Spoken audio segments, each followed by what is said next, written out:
Olá, tudo bem? Seja bem-vindo ao nosso estudo de caso da disciplina Educação Cristã e Ensino Religioso.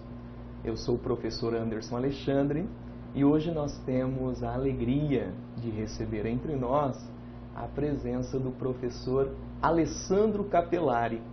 O professor Alessandro Capelari é formado em teologia, mestre em aconselhamento bíblico e é pastor de uma igreja confessional protestante há mais de 20 anos. Hoje, atualmente, ele é pastor há 13 anos da mesma igreja, que é a Igreja Presbiteriana do Brasil, no Jardim Alvorada, aqui na nossa cidade de Maringá.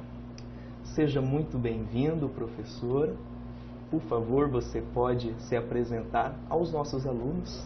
Eu agradeço o convite, pastor Anderson, de estar aqui com vocês, participando desse momento de estudo acerca da importância de uma boa educação cristã nas igrejas. Eu me sinto privilegiado em poder contribuir com essa mistério nesse dia e espero que seja de grande valia para todos aqueles que nos assistem.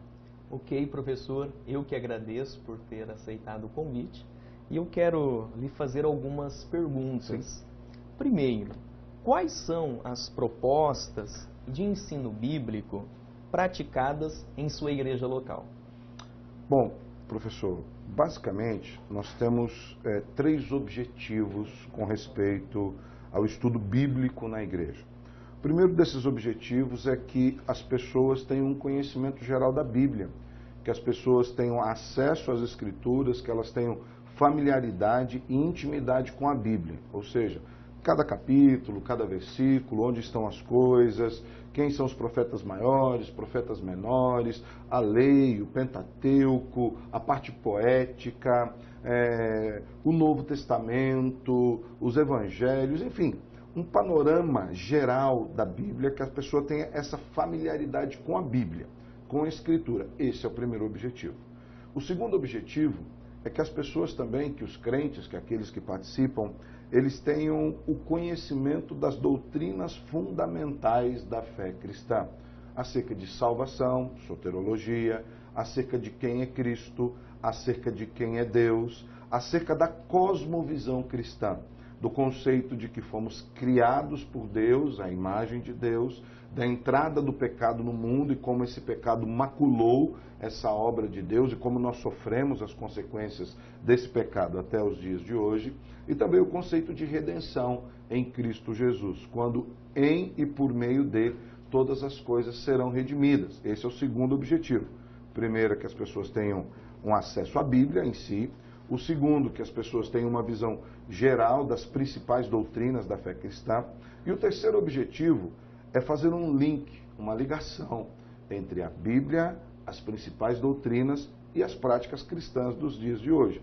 Então, para isso, nós usamos temas abordados nos nossos dias, usamos as questões mais modernas, usamos os grandes questionamentos, as necessidades humanas. Então, nós buscamos aplicar o conhecimento da palavra, o conhecimento das doutrinas à vida cristã cotidiana. Para quê? Para que não fique desconectado, para que não haja uma dicotomia entre o que eu conheço das Escrituras e o que eu vivo, para que a Bíblia seja de fato uma regra de fé e uma regra de prática, para que nós entendamos que nós somos um e precisamos que esse conhecimento bíblico de fato perpasse todas as áreas do nosso conhecimento e da nossa prática. Professor, muito interessante o que você nos passou, que é a respeito dos 3 objetivos da educação cristã da igreja local em que você é pastor. Sim. Que é o ensino bíblico, o ensino das doutrinas teológicas e também um aspecto prático. Diante disso, quais são as modalidades que ocorrem dentro da sua igreja local? Ainda na questão 1, você tem na igreja local que modalidades? O discipulado, a escola bíblica, curso de capacitação de líderes. Quais são os meios pelos quais você cumpre o objetivo da educação cristã? Na verdade, toda a vida da igreja ela é voltada para essa educação cristã. Oficialmente, nós temos a Escola Bíblica Dominical, que são os domingos de manhã, onde nós temos várias salas de aula que abrangem desde o berçário até os adultos. Também ali nós temos uma classe de iniciação doutrinária, para que cada pessoa que venha ou de outra denominação, ou que seja convertida, né, que não tinha uma denominação, por assim dizer, ela tenha, num primeiro momento, o conhecimento de quem é essa igreja, o que essa igreja crê acerca de Deus, o que essa igreja crê acerca do mundo, para que essa pessoa possa decidir de maneira mais racional se de fato ela quer ser membro daquela igreja ou não. Também, fora a Escola Bíblica Dominical, os nossos cultos. Os nossos cultos, eles são centrados na palavra de Deus. A Bíblia é o centro do culto. Diferentemente de várias denominações, e isso não falo como juízo de valor, é mais no aspecto distintivo, de diferença entre uma denominação e outra. Para nós, a Bíblia é o centro do culto. Então, o centro do culto não necessariamente são as nossas emoções, aquilo que gostamos, aquilo que sentimos, apesar de nos sentirmos bem, de gostarmos daquilo que fazemos, não é uma negação do gosto, do prazer de louvar a Deus, mas nós temos a Bíblia como centro do culto. É ela quem normatiza o que cantamos, é ela que normatiza o porquê oramos e a quem oramos e como devemos orar, e é ela que normatiza aquilo que será pregado. Na verdade, é a Bíblia que é pregada no culto para que as pessoas entendam aquilo que Deus quer. Também, fora esse aspecto, nós temos reuniões durante a semana nas casas, alguns chamam de célula, outros chamam de grupos familiares, onde as pessoas novamente venham a estudar. No caso, agora, estudam a mensagem que foi pregada no domingo, onde eles têm a oportunidade de testar isso, colocar em prática, o que aquilo serviu para mim. Então, basicamente, nós temos essas três áreas institucionais: a Escola Bíblica Dominical, o culto e as reuniões das células à noite. Fora isso também, nós temos as visitas pastorais, onde nós vamos visitar as pessoas nas suas casas, os clientes pedem visita, nós marcamos, vamos lá. Temos o gabinete pastoral, onde nós atendemos também com aconselhamento bíblico e temos o relacionamento diário. De uma certa forma e de uma maneira bastante direta, tudo aquilo que envolve a igreja está inserido nesse ensino da palavra de Deus. Nós cremos que a Bíblia, ela é a única regra de fé e prática. Cremos que a Bíblia é suficiente para nos direcionar em tudo aquilo que nós necessitamos para a nossa vida. Que bacana, professor.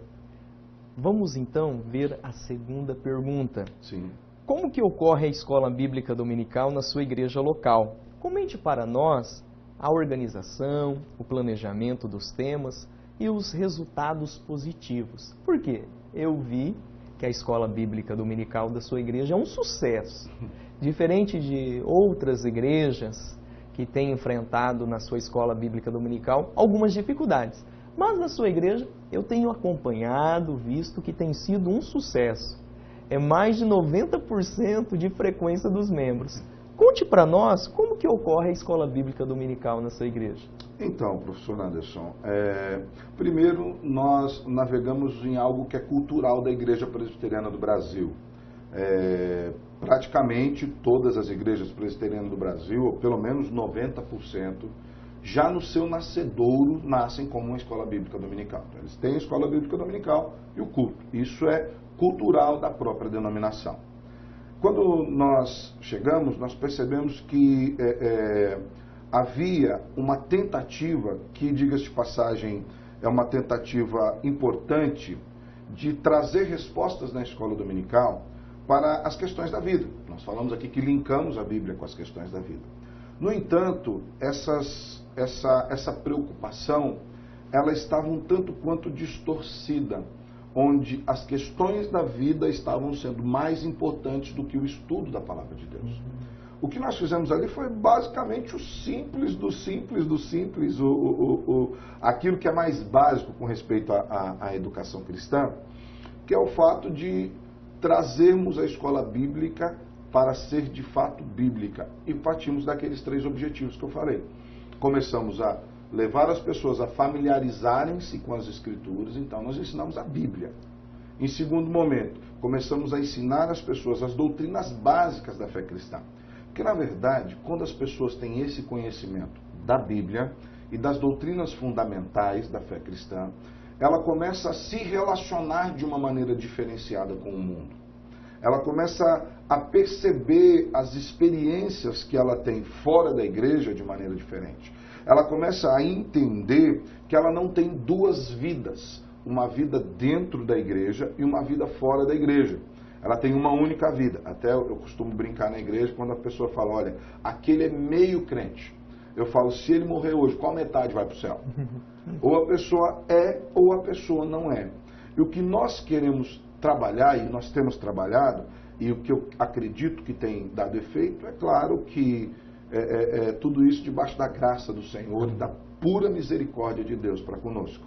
É no sentido de que as pessoas estão começando a entender que não são necessariamente as questões de fora que precisam nortear o estudo da Bíblia. Mas quando você entende o que é a Bíblia, você se resolve nas questões de fora. Eu lembro de uma irmã da igreja, logo que eu cheguei há muitos anos atrás, ela me falou algo que aquilo me marcou e ajudou a nortear essa questão da escola bíblica. Ela falou, pastor, hoje nós muitas vezes, para nos livrarmos de uma mentira, nós nos aplicamos a estudar sobre aquela mentira. Nós aplicamos, olha, os nuances dessa mentira, aquilo é assim, aquele outro. Eu falei, não, pastor, eu acredito que nós não devemos ser assim. Ela falou, se nós soubermos de fato que é a verdade, nós já estamos vacinados contra a mentira. Então nós trabalhamos em cima da verdade. Esta é a Bíblia. Estas são as doutrinas. Devemos nos relacionar com a Bíblia, com Deus e com o mundo dessa forma. E os crentes, a partir desse conhecimento, eles vão tendo esse relacionamento transformado para a glória de Deus. Que legal, professor. Professor, assim que o professor for responder a próxima pergunta, apresente a nós a porcentagem de frequência na escola bíblica, somente o número, e a partir de então, responda para nós quais foram as dificuldades enfrentadas para a implantação de uma escola bíblica dominical eficiente na sua igreja local. Sim, hoje nós temos cerca de 90% da igreja matriculada na escola bíblica dominical, com uma frequência de 75%, 80% de pessoas, né? Isso, Deus tem sido gracioso conosco. Então, esses são os números duros, por assim dizer. Com respeito a dificuldades, elas não são necessariamente direcionadas à escola dominical em si, que, como eu falei, no caso da denominação Igreja Presbiteriana do Brasil, ela já tem na sua cultura a escola bíblica dominical. Talvez algumas dificuldades que nós enfrentamos foi a questão de adequar horários, adequar dias. Quando nós chegamos há muito tempo atrás, a nossa escola bíblica ela funcionava aos sábados, né? Que era uma questão também do momento. Tá? Não há crítica à escola bíblica ao sábado. Se funcionar bem na sua igreja, não é o dia. Apesar de ser dominical, alguns entendem dominical como domingo e outros entendem dominical como domini, domínio do Senhor. Né? Então, vai da sua perspectiva acerca disso. Mas as nossas maiores dificuldades foram aceitarmos um currículo, foi definir um direcionamento da escola bíblica, essas três tônicas que nós falamos, e começarmos a trabalhar. O que nós percebemos é que a partir daí a escola bíblica ficou mais interessante. Até porque, haja vista, pastor, que nós vamos aqui no ambiente acadêmico e às vezes nós falamos com jovens, e o jovem pode, com 25, 26 anos, o jovem já sabe medicina, direito. Tem jovens que saem da faculdade de medicina com 25 anos de idade, ele já pode dar um remédio para o seu filho, ele cuida da sua vida, ele é um advogado, ele é um engenheiro, ele é um professor. E nós temos aquele medo de dar teologia para ele. Não, ele não vai entender teologia. Ele vai entender teologia. O problema é que o nosso medo afasta que ele entenda. E quando nós damos uma boa teologia, na verdade ele se interessa pela teologia. Eu costumo dizer, na verdade não sou eu, pastor Hernandes Dias Lopes, diz que a teologia é a mãe de todas as matérias. Quando você dá uma boa carga teológica, as pessoas irão aprender a se relacionar com tudo mais que envolve a sua vida. Então, as dificuldades foram mais encaixar isso. entender isso e aplicar. Mas, como eu falei, graças a Deus nós temos essa cultura da igreja presbiteriana que pesa ao nosso favor nesse sentido. Legal, professor. Professor, quais são outros meios oportunos que podem ser usados na igreja local para promover a escola bíblica, seja dominical ou não? Se acaso não for possível implantar uma escola bíblica no domingo de manhã, então quais são outras alternativas e meios que podemos aplicar um ensino bíblico à escola bíblica? Olha, professor, eu acho que a escola bíblica é fundamental. Eu acho que toda igreja deveria ter uma escola bíblica. Se não der para funcionar no domingo, sábado, durante a semana, eu conheço, por exemplo, a Igreja Presbiteriana de Manaus, que é uma grande igreja, se eu não me engano, os números aqui não são exatos, estão chegando ou passando de 5.000 membros. Então, fica praticamente impossível você ter um prédio que comporte, com salas de aula, 5.000 pessoas no domingo. Mas eles distribuem essa escola bíblica durante a semana. Então, a igreja virou uma academia bíblica, onde os crentes vão, durante a semana, aprender a palavra de Deus. Por que eu acho que isso é importante, pastor? E até acredito, peço que não se escandalizem comigo ao ouvir essa afirmação, que em um certo sentido a escola bíblica se torna mais importante do que o culto. Porque na escola bíblica você aprende acerca da Bíblia, de quem Deus é, e isso norteia o seu culto. Muitas vezes os crentes vão ao culto até para sentir-se bem, recebem até uma boa palavra, mas eles não têm a oportunidade no culto, até pela questão de tempo e pela questão de interação. Imagine se o senhor começa a pregar e as pessoas começam a interagir. O sermão não acaba, né? Então, na escola bíblica, eles têm essa oportunidade de interação, onde eles aprendem mais das Escrituras, onde eles podem tirar as dúvidas, e com esse tirar dúvidas, com esse manuseio e essa interação, as pessoas são direcionadas a ter um culto mais racional, onde terão emoções, e as emoções fazem parte do ser humano, mas elas saberão o porquê que essas emoções envolveram. Diga-se de passagem, é bom que se emocione mesmo. Imagine o Senhor, quando o pastor está falando, olha, você é um grande pecador e precisa da graça. E ele se emociona por reconhecer que ele de fato é um grande pecador. E que de fato Cristo pagou na cruz do Calvário os seus pecados e ele recebeu isso de graça. Deve emocionar mesmo. Mas essas emoções precisam ser movidas por uma racionalidade. Eu sei o que aconteceu comigo. Então, nesse sentido, eu acho que a escola bíblica é fundamental. Como, então, fazer com que as igrejas, no caso, o que podemos fomentar de escola bíblica? Eu acredito que, nesse aspecto, aí, o culto trabalha em favor da escola dominical. Nos cultos, nós devemos incentivar as pessoas a conhecer a Deus. A Bíblia nos diz, conheçamos e prossigamos em conhecer ao Senhor. Então, que essa deve ser a tônica do compromisso cristão. Com respeito ao domingo, ainda no caso nosso, porque temos a escola bíblica no domingo, eu acredito que nós precisamos olhar para aquilo que a Bíblia nos diz, por exemplo, nos 10 mandamentos, do dia do Senhor. Hoje, poucos crentes guardam um dia para o Senhor. Eles têm dia para tudo, têm tempo para tudo, e no dia do Senhor, muitas vezes é colocado mais a questão do seu descanso, do seu passeio, da sua família, do que o Senhor. Eu acho que nós podemos fazer uma coisa sem que ela esteja em detrimento de outra. Nós devemos ter um tempo separado para o Senhor. Aí vai também da realidade, do contexto de cada igreja, mas eu indico que tenham escolas bíblicas dominicais ou escolas bíblicas, ainda que não sejam no domingo, sentirão uma grande diferença no culto, na vida cristã como um todo. Que bacana, professor.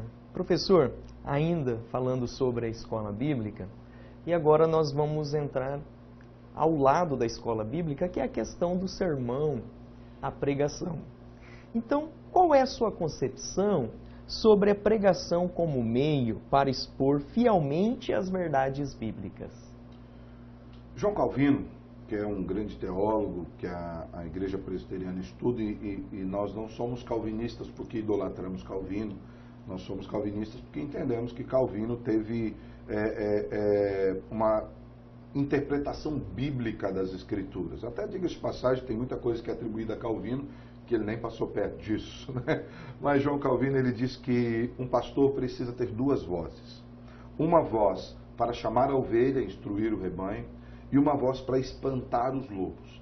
E isso ele só consegue através de um ensino, de um estudo das Escrituras. Então, eu acredito que o sermão, ele tem um papel fundamental, porque é através do sermão que você expõe a verdade das Escrituras. O sermão, na verdade, ele é fruto de um estudo particular do pastor, onde ele estudou aquela passagem, onde ele entendeu o contexto daquela passagem, onde ele entendeu o que aquela passagem significou no tempo em que ela foi escrita. Haja vista, o texto mais próximo nosso tem cerca de 2000 anos de escrita da revelação de Deus.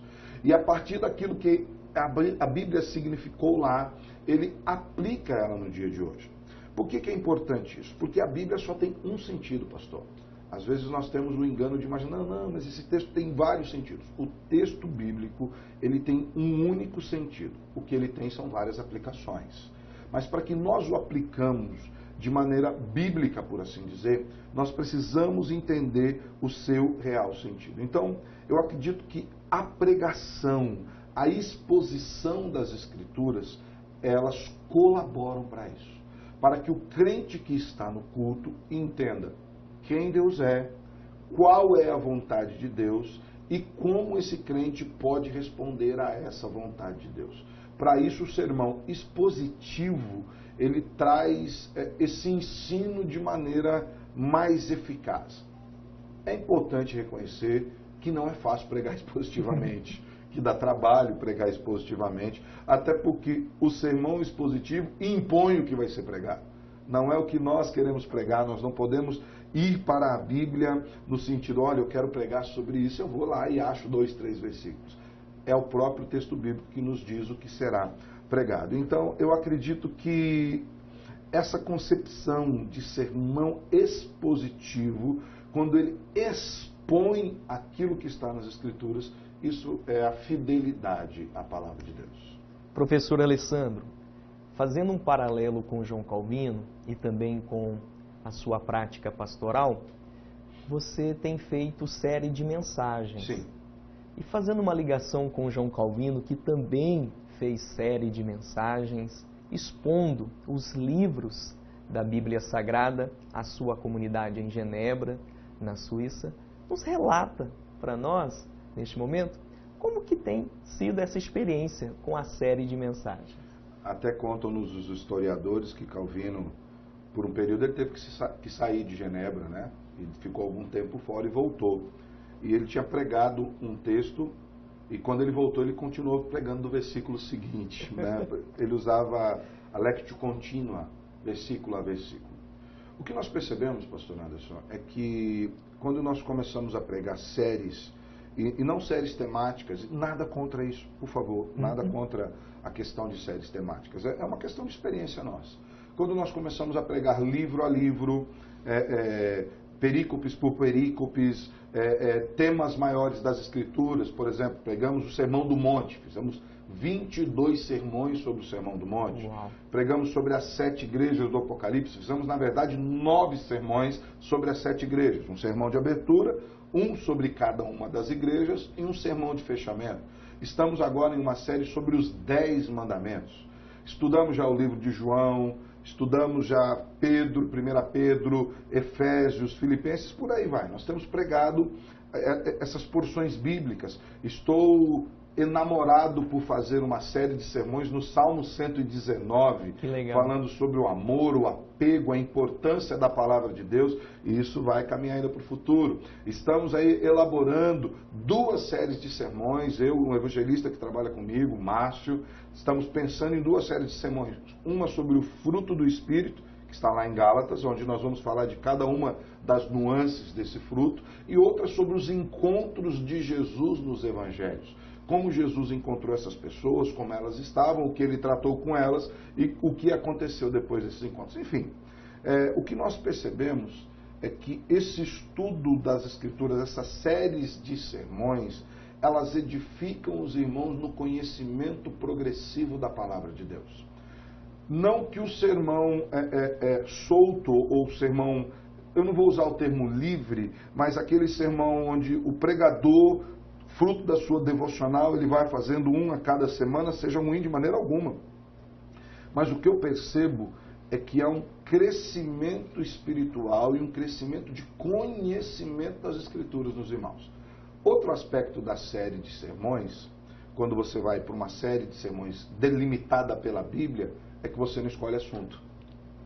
E você também não milindra com o assunto. Então, às vezes você tem que tratar de alguns assuntos como divórcio, você tem que tratar de alguns assuntos como adultério, e que às vezes você pode falar, ai meu Deus, como eu vou tratar isso na igreja? Vou tratar de assuntos como fofoca. Será que eu estou dando recado? Meu irmão, é o seguinte, o sermão de hoje é esse, semana que vem o texto bíblico fala sobre isso. Você está livre para não vir no culto, se você não quiser vir. Mas o culto será tratado, no culto será tratado esse assunto.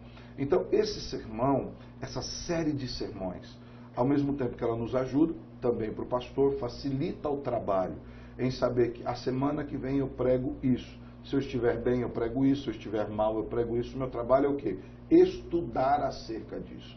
Também doutrina a igreja, no sentido de que não está sendo escolhidos sermões.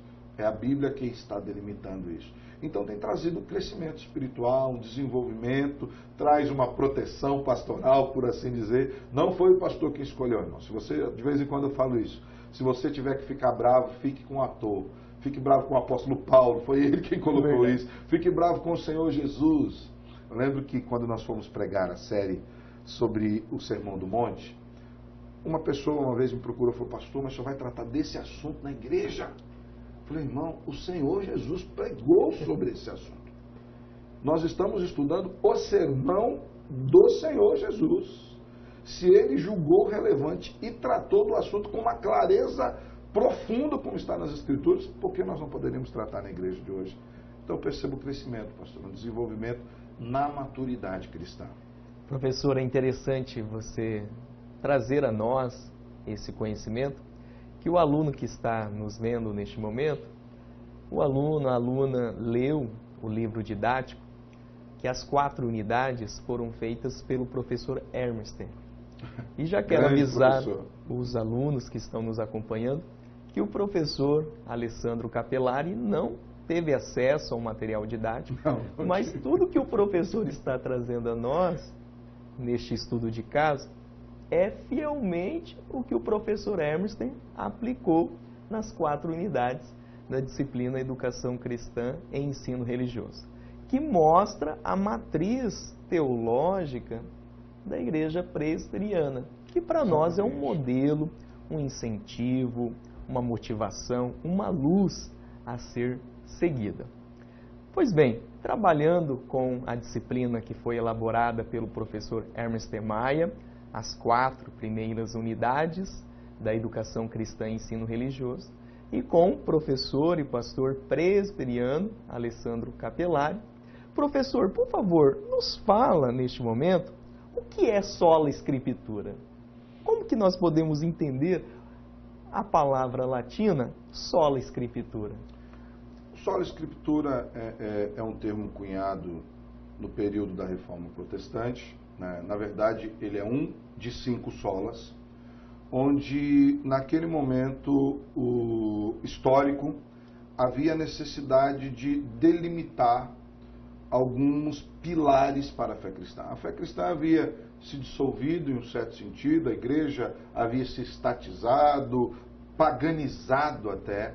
Então foram cunhados 5 pilares da fé cristã, dentre eles o sola escritura, que é o quê? Somente a Bíblia, somente a Escritura é a regra de fé e a regra de prática. O que isso significa? Quando eu digo que a Escritura é a minha regra de fé, e quando eu percebo que isso está incluso no conceito de sola escritura, eu estou querendo dizer que aquilo que eu creio, que aquilo que eu entendo sobre Deus, que as minhas experiências acerca de Deus, elas não são direcionadas, elas não são delimitadas pelo que eu sinto, pelo que eu acho, pelo que eu penso. O sola escritura diz que a minha experiência acerca de Deus e do mundo é determinado pela Bíblia. É a Bíblia que diz. Somente a Escritura. E tem um outro termo ainda que não é apenas sola Escritura, mas é sola Escritura, toda a Escritura. É somente a Escritura e tudo aquilo que a Bíblia diz acerca de cada um dos assuntos. Então, o sola Escritura, ele nos traz essa perspectiva de orientação e de normatização da fé. Isso pode parecer nos nossos dias de hoje, onde verdades são relativizadas, onde ninguém mais gosta de crer em uma verdade absoluta, onde dizem que cada um tem a sua própria verdade, cada um tem a sua própria concepção acerca de Deus. Até lançaram um livro há poucos dias muito bom, que diz que todos somos teólogos, né? E é um livro que é verdadeiro, todos de fato somos teólogos, nem todos somos bons teólogos, mas todo mundo é teólogo. Aquela pessoa que tem qualquer tipo de conceito acerca de Deus, até mesmo a pessoa que nega Deus, ela é teóloga, ela está fazendo uma teologia. Então, nesses dias de uma teologia muito plural, onde as pessoas não gostam de limites, talvez o conceito de sola Escritura como regra de fé, ele não seja muito palatável, ele não seja muito agradável, mas esse conceito ele nasce exatamente da necessidade de uma normatização daquilo que cremos. E ela não é normatização por mim, pelo humano, não é normatização pelo Senhor, não é a normatização pela denominação, pela instituição, é a normatização pelo Deus, que é autor da Bíblia. É Ele quem define aquilo que vamos crer. Também isso extrapola o aspecto da fé, porque o sola Escritura requer regra de fé e regra de prática. Uma vez que a Bíblia delimita aquilo que eu vou crer, como eu vou crer, o porquê eu vou crer, as bases daquilo que eu creio, a Bíblia também é a normativa da minha prática diária. Então, o sola Escritura também denota uma prática cristã, onde não há uma desassociação da minha fé e daquilo que eu vivo. Na verdade, é aquilo que eu vivo que determina o que eu creio. Às vezes nós imaginamos que nós somos tão crentes ou tão cristãos como somos dentro das igrejas, o que na verdade não é. Nós somos tão crentes e somos tão cristãos como nós somos fora da igreja. Talvez a caricatura não esteja fora, mas a caricatura esteja dentro. Nós somos tão amantes do Senhor, tão fiéis ao Senhor, como somos fora da denominação, como somos no trabalho, como somos nos nossos relacionamentos interpessoais, como somos na escola, como somos na hora de estudar, como somos nos nossos relacionamentos parentais, como somos com a esposa, com os filhos, com o marido. Então, o sola Escritura abrange todas essas áreas da vida. Ele delimita o que eu vou crer, porque o que eu vou crer precisa ser o que está na Bíblia. Deus se revela nas Escrituras. Então, como eu posso crer em Deus a partir da minha experiência pessoal, sem aquilo que a Bíblia diz que Ele é? Na verdade, nós percebemos que isso é um misticismo. A Bíblia que define, não, Deus é assim, Deus é Espírito, importa que os seus adoradores o adorem em Espírito e em verdade. O que significa isso? Então, a Bíblia vai nos mostrar a fé, a regra de fé. Como eu vou me portar no culto? O que é o culto? É regra de fé. O culto eu vou para me sentir bem? O culto eu vou para buscar algo para mim? O culto eu vou... As músicas precisam ser voltadas para aquilo que eu gosto? O ambiente precisa ser moldado àquilo que eu quero? Isso tem a ver com a fé. É a Bíblia que diz quem Deus é, como Ele deve ser adorado e como nós devemos crer nele. E a prática? Um professor meu, professor Heber de Campos Júnior, ele usou um termo que eu gosto de usar, até porque eu achei bonita a poesia da simplicidade do texto. Talvez isso não te impressione muito, mas a mim me impressionou muito. Ele diz que a nossa teologia, o nosso conhecimento acerca de Deus, o conceito de que a Bíblia é a minha regra de fé e de prática, deve mudar a maneira que eu compro salsinha na feira. Eu achei isso bonito demais, porque o que ele está querendo dizer é que quando eu entendo que a Bíblia normatiza a minha prática, isso abrange os aspectos mais simples, mais elementares dos meus relacionamentos. Então, se eu vou comprar, eu vou tratar o vendedor com educação, vou querer comprar com um bom preço, mas com um preço que deixe situação para que aquele vendedor também sobreviva. Que eu não queira sugar até o tutano dele a hora que eu for comprar, mas que eu saiba que existe um preço justo. Ou seja, o sola escritura abrange todas as áreas da compreensão e da vida cristã. Eu acho isso fundamental, pastor Anderson. Bacana, professor. E a sola escritura nos leva a refletir sobre a seguinte questão: é a Bíblia acima da experiência. Exatamente. E não a experiência acima da Bíblia. Diga-se de passagem, os cristãos tradicionais, os presbiterianos, os reformados, eles não são contrários à experiência. Na verdade, nós experimentamos muito acerca de quem Deus é, experimentamos muito do relacionamento com o Senhor, somos levados ao quebrantamento, ao choro, ao arrependimento. Nada disso nos é oculto.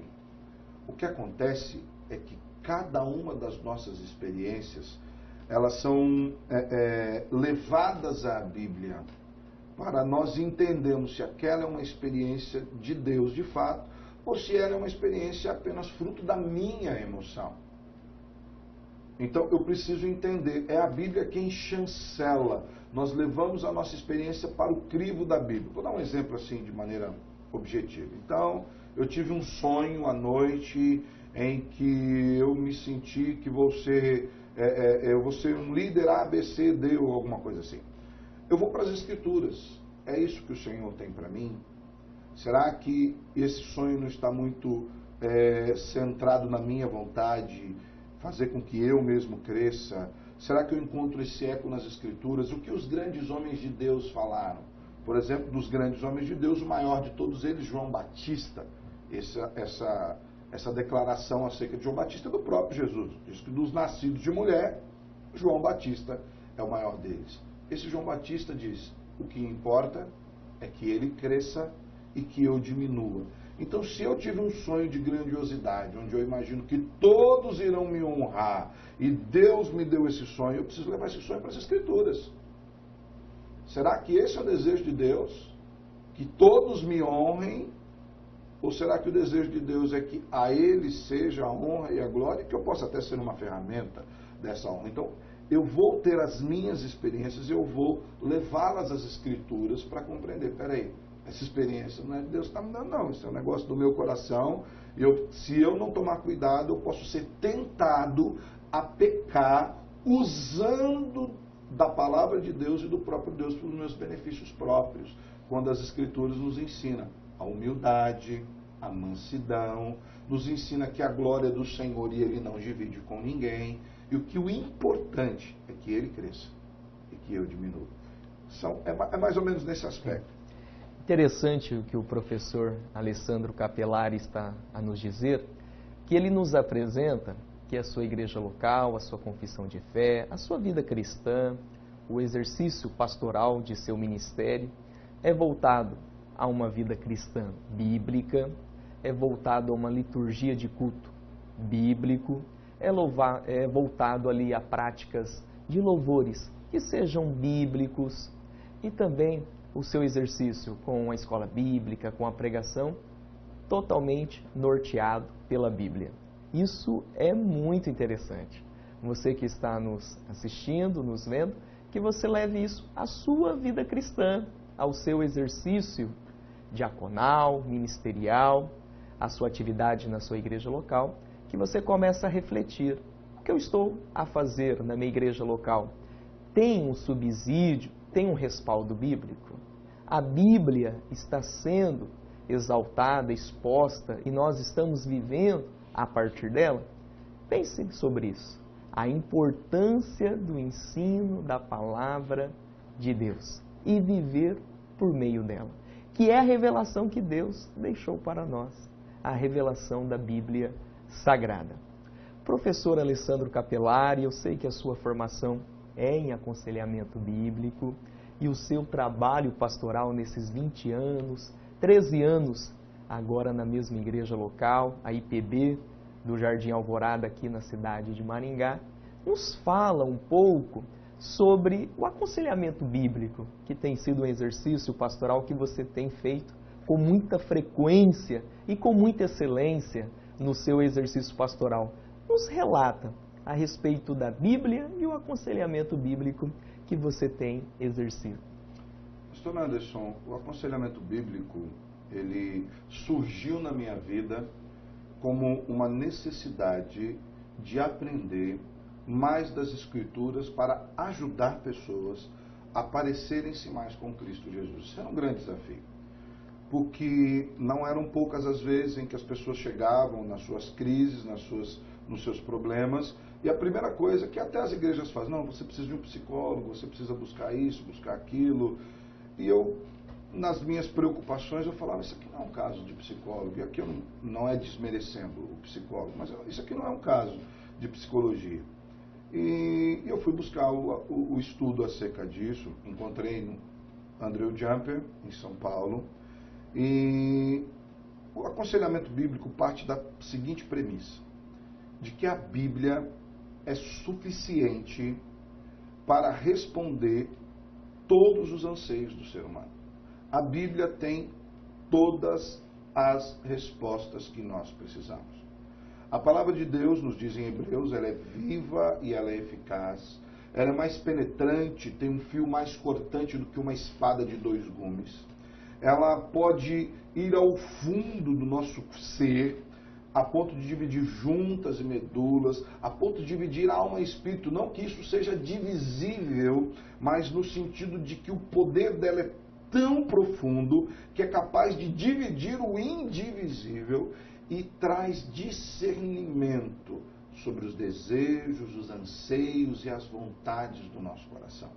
Então, o aconselhamento bíblico, ele parte da premissa de que Deus fez o homem e Deus tem as respostas para o anseio da alma desse homem.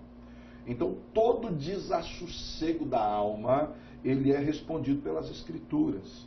O reverendo Valdeci Santos, um dos nossos professores lá no Andrew Jumper, ele diz que o aconselhamento bíblico é um sermão particular. Nós temos o sermão público, que é exposto nos domingos à noite. O aconselhamento bíblico é um sermão particular, onde você prega as Escrituras para alguém em particular, dentro do seu gabinete, trazendo respostas para os anseios da vida, trazendo respostas para os questionamentos, para as aflições da alma, para as sensações, para aquilo que hoje foi normatizado aí pelo DSM-5, da área da psiquiatria, da psicologia, como síndrome. Tanto o autor Paul Tripp quanto David Powlison dizem que uma grande parte daquilo que hoje é chamado de síndrome, a Bíblia chama de pecado mesmo. A Bíblia é bastante diretiva com isso. Então, o aconselhamento bíblico é a tarefa de levar ao aconselhando, oportunizar a ele, encaminhá-lo de forma que ele pareça-se mais com o Senhor Jesus. A função do aconselhamento bíblico é formar o caráter de Cristo no coração humano. É que a pessoa que está se aconselhando, ela saia dali parecida com Jesus. Ela fala, olha, como Jesus agiria nesse ato? Esse tipo de sentimento, como Jesus reagiria a ele? Esse sentimento, ele é legítimo, ele não é legítimo? Eu devo continuar com ele, eu devo ampliá-lo, eu devo suprimi-lo? Como a Bíblia me ensina a relacionar com esses desejos, com essas vontades, com essas afeições do meu coração? Então, o aconselhamento bíblico, ele visa levar a pessoa ao centro da vontade de Deus, a enquadrá-la ao modelo de Cristo, a gerar nela a mente do Senhor Jesus. E como isso? Pela Bíblia. No aconselhamento bíblico não tem eu acho. No aconselhamento bíblico tem a Bíblia diz. A Bíblia diz isso. A Bíblia diz isso. As Escrituras nos falam sobre isso. E aí, é claro, você vai andando, caminhando junto, orando, buscando em Deus sabedoria. Há algumas verdades das Escrituras que, ainda que verdades, precisam ser ditas em amor, precisam ser ditas encharcadas de misericórdia, precisam ser ditas à luz da graça e precisam também ser recebidas em amor, ser recebidas como misericórdia de Deus, ser recebidas como um presente da graça, serem acatadas, colocadas no coração. Isso pode demorar um pouco, pode ser mais rápido, tudo isso depende do auxílio do Senhor. É Ele quem controla a sua palavra, é Ele quem controla a ação do seu Espírito. Que legal, professor Alessandro Capelari. É interessante o professor falar sobre aconselhamento bíblico. Tem um livro, O Pastor Aprovado, do Richard Baxter, um pastor puritano de 1546, este livro, e ele vai tratar a respeito da seguinte temática, que a pregação privada é mais eficaz que a pregação pública. Porque na pregação pública você diz um sermão a todos e não há esse espaço para o ouvinte questionar, perguntar, pastor, eu não entendi, pode repetir novamente. Já na pregação privada há essa possibilidade. Exatamente. E aí ele fazia visita pastoral à sua igreja. É bem interessante que ele saía segunda, terça e quarta. Ele saía de manhãzinha e voltava só à noite. E ele visitava todo membro da sua igreja. Na Inglaterra, Richard Baxter, o livro O Pastor Aprovado. E ele vai dizer o seguinte: o pastor só pode ter uma igreja com a quantidade de membros pelo qual ele consegue visitar um por um, pelo qual ele consegue fazer o aconselhamento bíblico. Isso já daria um problema nos dias de hoje, né? Sobre mega igrejas. Mas é importante você ter linkado essa questão do Richard Baxter, do pastor Richard Baxter, no seu livro, porque a gente começa a perceber que isso não é uma novidade, não é algo de agora. Na verdade, os pais da igreja faziam isso também.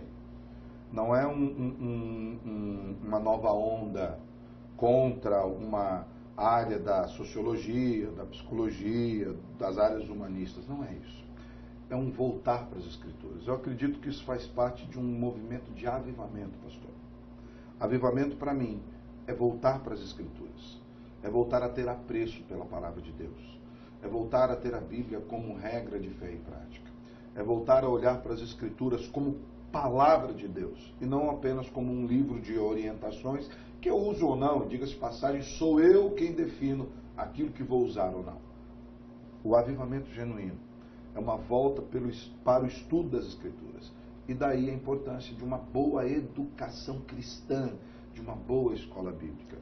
Agradeço até o senhor ter lembrado do livro do pastor Richard Baxter, até para mostrar, não é uma moda, não é um movimento de agora, é um retorno às Escrituras. Alguns chamariam de uma nova reforma, eu acho que talvez seria até um exagero, mas talvez uma volta mesmo às Escrituras, uma redescoberta do prazer de saber quem Deus é e de servi-lo como Ele requer que seja servido.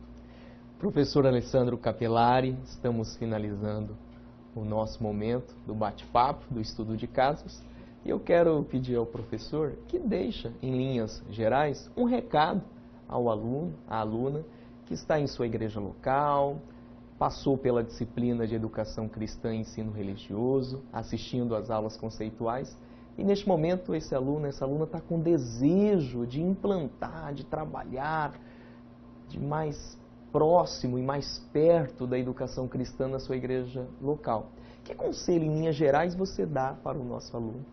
Querido, o que eu quero dizer para você é que, acima de tudo, seja fiel. Seja fiel ao Senhor. Uma boa teologia gera amor a Deus, apreço pelas Escrituras e fidelidade ao trabalho do Senhor. Então faça isso em amor ao Senhor. Se tiver 10 pessoas, 20, 30, 40, 50, não se preocupe com o sucesso.